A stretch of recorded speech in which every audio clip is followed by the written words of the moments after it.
Hello lovelies, welcome to Narc Free Formula. My name's Freedom, thank you for joining me. Today's episode is what you could have done differently. This video is for anyone who is freshly out of a narcissistically abusive relationship, or for anyone who's still kind of looking back in the rearview mirror, thinking about the situationship that they had with the narcissistic ex and wondering what could they have done. What could they have done differently? Now, from the outset, I just want to make it very, very clear. There is no victim shaming or victim blaming going on here. Absolutely not. So, if I ever talk about people taking accountability and responsibility for the role that they have played in their life, the reason behind that is because I think it's an empowering position to be in. So instead of kind of saying, oh, all this stuff has happened to me, I have no control over this stuff happening, when you do take accountability and responsibility, you look at, why was I there in the first place? Why did I stay? Why did I put up with that stuff? What choices did I make and why did I make them? And when you have a better understanding of all of that, you're much less inclined to find yourself in another situation dealing with the same stuff, different lounge room, right? Different narcissists.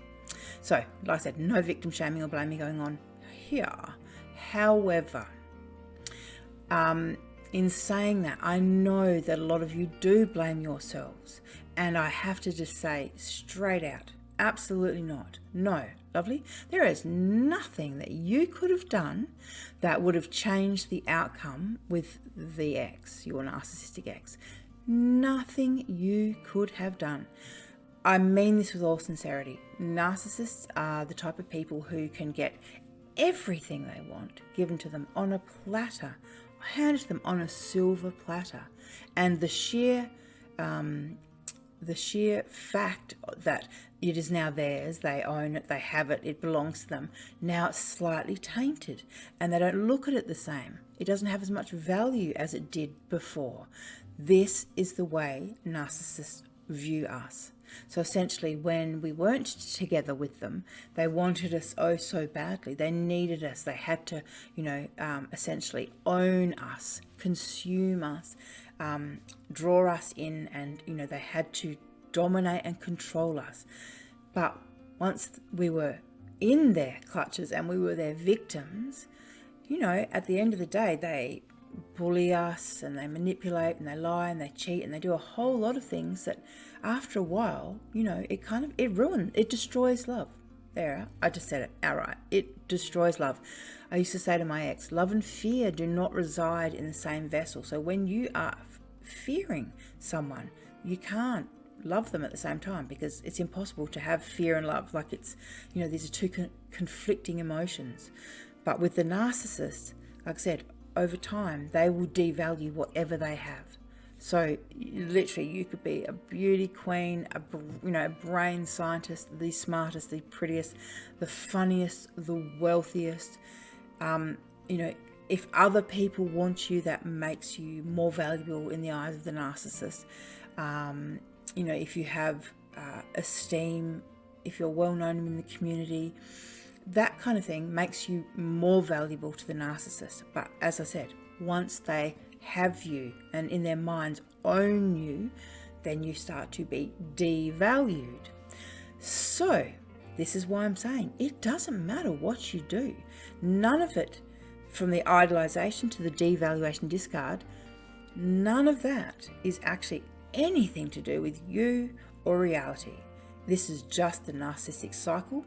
This is what they do. It's what's going on in their heads. And just like the woman that was before you, she went through the same idolize, devalue, and then the discard. Just like you went through the same cycle, the woman that came after you is going to go through it, and the woman coming after her is going to go through it. It's nothing to do with the women or the victims involved. I say women because my channel is for women. It's nothing to do with us.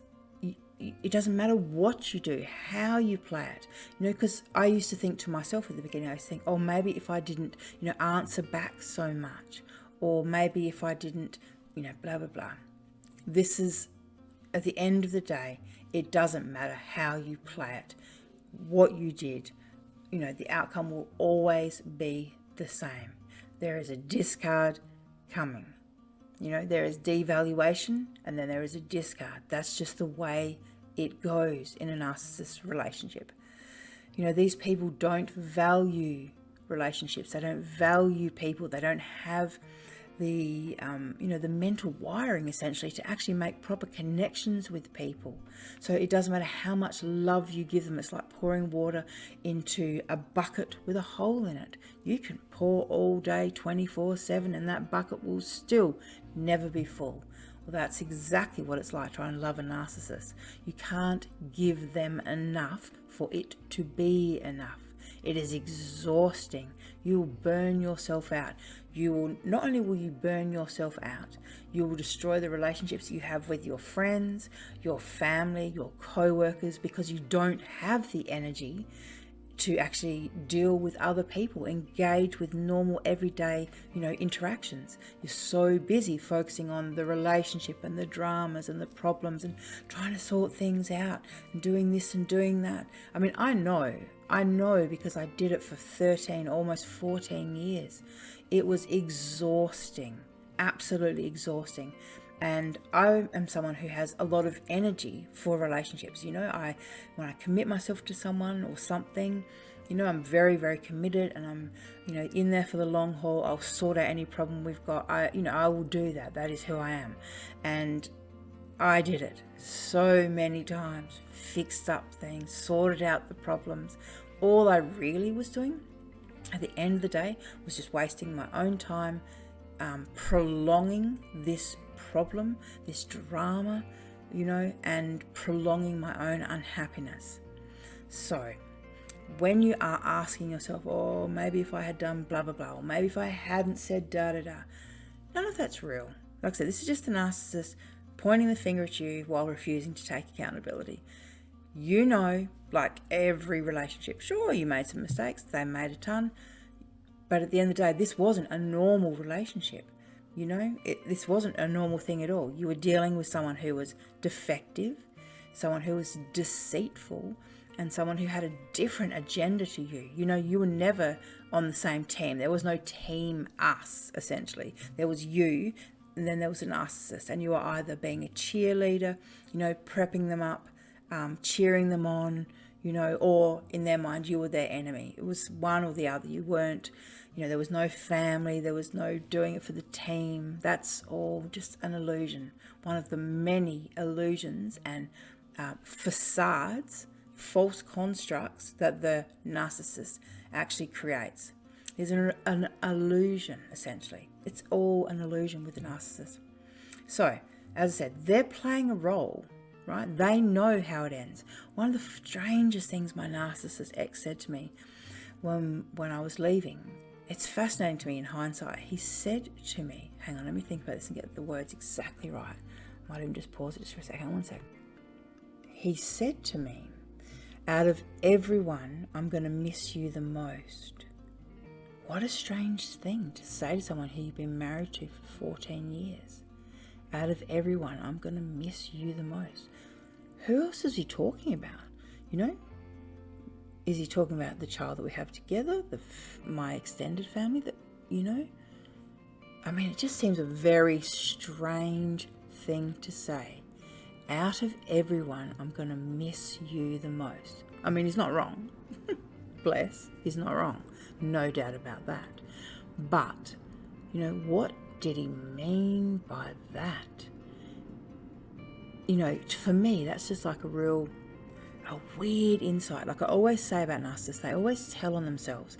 If you stop and listen to what narcissists are actually saying, and the things that they say about other people especially are really telling, like giving away their secrets.